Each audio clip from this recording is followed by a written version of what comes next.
What's up guys, I'm Nathan and in this video I'll be showing guys the tier list for anime Vanguards. We've been waiting for this game for so long and it did not disappoint. So this tier list is going to be including all of the secrets, of course, the evolved versions of the mythicals, as well as all the legendaries and the most useful epics. Basically, S tier is going to be for the meta characters right now. A tier is going to be for the really good characters, but you should definitely prioritize the S tier ones over the A tier ones. B tier is going to be for the average characters. You could use them if you don't have anything else, but there are better options. C tier is going to be for the below average characters, the ones that you do not want to get, but it's also going to include the best for beginners. Since there's not that many units right now, it's mostly going to be best for beginners. And D tier is going to be the ones which you just don't want to use in your team. Starting off with Alucard, he is the secret banner unit. Most of us probably won't get him because there's no pity, but he has full AoE. His passive is really good. He does bleed, which is 25% of his damage, and enemies that enter his range while bleeding get wounded, making them take an additional 20% more damage. Overall, just a really good character. Full AoE, a lot of DPS, probably one of the top tier DPS characters in the game. He's also really expensive, costing about 100k, so you're probably going to have to use him in Infinite, but he can be good for story as well since he has an earlier full AoE upgrade. Next up is Sasuke Storm. A lot of people didn't like him because his Unevo was kind of trash, but his Evo is actually quite good, so I'm going to put him in A tier. I wouldn't say to prioritize him, but he can definitely be good since he has kind of below average DPS, but he has 4 placement, which is better than most of the other characters who sit at 3 placements. His first ability is absolutely horrible. It's basically, it makes him increase 2% extra damage every time he hits the same enemy, but since he has a kind of small circle AoE, he's not going to be hitting the same enemy that much, and if he is, you're still going to lose to the enemies behind him. 2% isn't really a big increase, and it's just not going to be that useful. You rarely are able to proc that ability. His second ability, however, is quite good because you're going to be able to stun the enemies, and the stunned enemies take an additional 50% more damage, so he's going to be putting out a pretty decent amount of damage as well as function as a good support unit for you guys. Next up is Obito. I'm probably going to rank him below Sasuke in A tier, but I was tempted to put him in B tier as well. While a lot of people like him, the thing is his passive is, well, it's okay, but it's not amazing. It's not really a good support passive, and it's not really a good DPS passive. He basically reduces his SPA every wave, but I think it has a cap, and that cap sits at just 12%. 12% is decent, but it's not huge.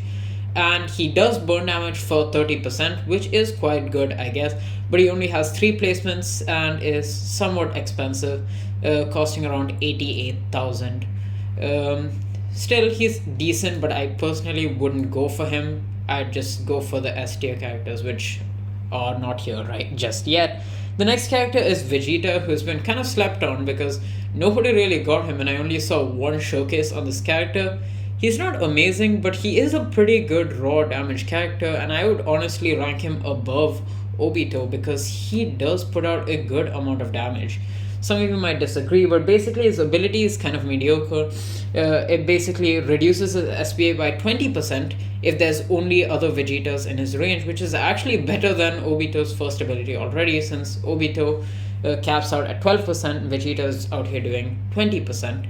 Vegeta also has quite a lot more DPS compared to Obito, and you have an extra placement, which is 4 with the line AoE. I mean, Obito's cone AoE is definitely better than Vegeta's line AoE, but still, they're not very different from each other. You still need to put it at the back of a line to make the most use of it.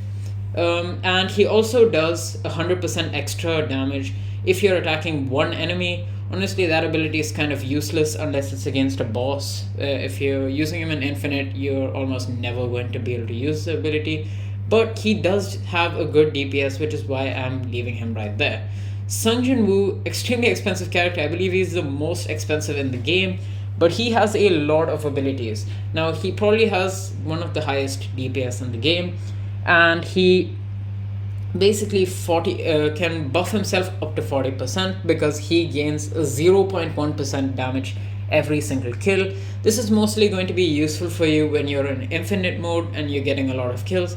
He also summons up to 15 shadow soldiers, which is nice, and you get 25 up to 25% buff from your shadows killing enemies. It's I believe 2.5% every single enemy. And additionally, if Igris is in your range, he gets the buff as well, which is really nice because of how broken Igris is. There's 3 placements, kind of mid circle AoE, and he multi-hits on placement, just making him an overall amazing character. He goes right there in S tier, definitely a meta character. Next up is Naruto Sage, probably one of the worst characters to get. He has kind of mid damage, not the best circle AoE, but it's decent. If he doesn't attack, he buffs himself, but if he gets stunned, he actually counters, doing 250% of his damage. I couldn't actually find a perfect representation for his stats just because the only showcase for him was I believe a Monarch version of him from Toad Boy. But yeah, he's just not that good. He costs about 80,000. Personally, I wouldn't go for him, so I'm just gonna put him in B tier. I wouldn't really go for him. His ability is just damage based, no support whatsoever, and he's not that good as a damage character either. Next up, we have Igris, who is going to be the secret character, which you guys actually can get since you can grind for him during the legend stages. It is only a 0.75%, but with enough grinding, you will eventually get him. And Igris is insanely good. Basically, he doesn't have bleed or anything like Alucard, but he is just raw damage, and that damage is insane. His raw damage is actually going to be more than Alucard's. And here's the thing, he does 40% extra damage to bosses, which of course is nice. And he also just self-buffs himself by 30% damage and reduces his cooldown by 10%, which is why his damage is just so high. Additionally, as you guys know, he gets the Sung Jin-woo buff, so if you're using Igris as well as Sung Jin-woo, he's going to be really good. Basically, it's because of that he's going to be above Alucard. Now, once Sung Jin-woo stops being meta, you do kind of have to waste a slot, but since right now Sung Jin-woo already is meta, it's not really a waste of a slot since you were going to use him anyway, at least if you had him. So you get that buff, and additionally, if there's a shadow in his range, which obviously can only be summoned by Sung Jin-woo, it's an additional 20% buff. So you're literally getting a 45% buff on an already insane damage by just having Sung Jin-woo along with you. He has 3 placements, immune to stun, and once again full AoE, just a really really good character. Our last mythic is going to be Cha Hae-in, who's also going to be an S tier. Now here's the thing with Cha Hae-in. Cha Hae-in's ability is alright. She has crit chance as well as crit damage, a little bit better crit on bosses, nothing insane so far. She can dodge every single attack from a boss basically. It's not that useful, but when she can counter it, dealing around 65% of her damage. But here's the thing, she has a really wide cone AoE, which is obviously nice because she can attack so much more. It's very close to, let's say, half of a full AoE. And you have 5 placements, which is really good because most of the characters have 3 to 4 placements. The mid characters have 4 placements, making them a bit less bad. And the good characters have only 3. Cha Hae-in has decent DPS with 5 placements, and another good thing about her is that she's extremely cheap, sitting at just 51 to 52,000 cash. If you compare that to the other mythics costing you literally about 90 to 100, 80 to 100k, she's really cheap. Sasuke is another kind of cheap mythic costing just about 60k, which is why I ranked him highly. Overall, Cha Hae-in is just really good just because of the AoE that you get from her, the fact that she is just so cheap, and the fact that she has so many placements. So she's going to be right there. Now we're going into the legendaries, starting with Pain. Pain is going to be in B tier because honestly he is useful because he's a good support. Obviously you're not using him for damage, but he does have knockback right on placement with full AoE, and when he knocks back, his AoE becomes even bigger. He has a pretty bad SPA, so if you have a free slot on your team after using all the meta stuff, if you don't have every single unit, which is understandable, you could definitely have a Pain on your team. It's not bad. Kizaru is going to be in C tier. Kizaru is going to be one of the good for beginner characters just because he has a multi-hit and his ability basically makes his SPA ridiculously fast. It's really good for helping you stop the statues when you're doing the last story mode. Overall, not a bad character. Grimchow is probably one of the worst legendaries to get. He does a lot of damage to shielded enemies, but honestly, if you have a good team or just decent characters, shielded enemies aren't really a problem, and he doesn't have anything special about him. Pretty bad range, and honestly, I wouldn't use him on my team. He was actually the first one I got, but he's not that good. The next one is going to be Goku Black. I actually don't have him, so I don't know exactly what his passive does. All I know is that I saw a video of him reaching literally 1000 plus damage at just level 20, so he is definitely really good. He's going to be right there in C tier. Gon is going to be higher up in D tier. He's not as bad as Grimjaw because he actually self buffs himself whenever you have a lot of units placed near him, but like he was just barely reaching similar damage compared to Goku Black. I don't see any reason why it could be that useful, so he's going to be there in D tier.